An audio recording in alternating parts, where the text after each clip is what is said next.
Лучшие произведения из репертуара русских, татарских и зарубежных композиторов накануне вечером звучали в концертном зале филармонии.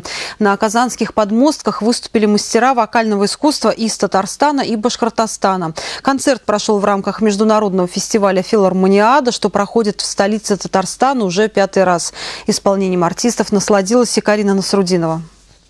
Мелодии зарубежных, русских и татарских композиторов наполнили зал филармонии. На сцене известнейшие вокалисты из Татарстана и Башкортостана. Гости концерта насладились звучанием классики. Артисты исполнили произведения Пучини, Верди, Алябьева, Яхина и других авторов.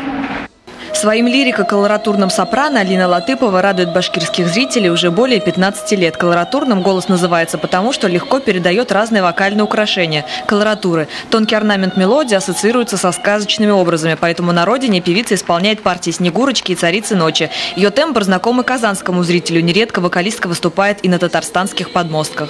С большим удовольствием приезжаю. Казань очень нравится. Очень красивый, очень дружелюбный город.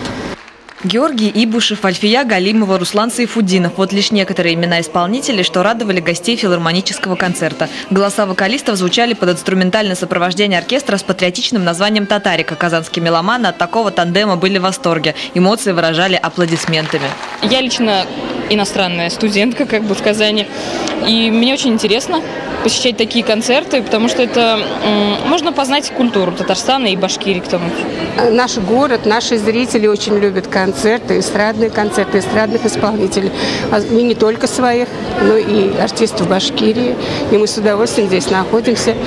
Филармониада продолжается. В среду казанскую публику порадует выступлением Геннадий Хазанов. В столице Татарстана он представит моноспектакль «Я вспоминаю». Карина Насрудинова, Павел Прищепов, Вести, Татарстан.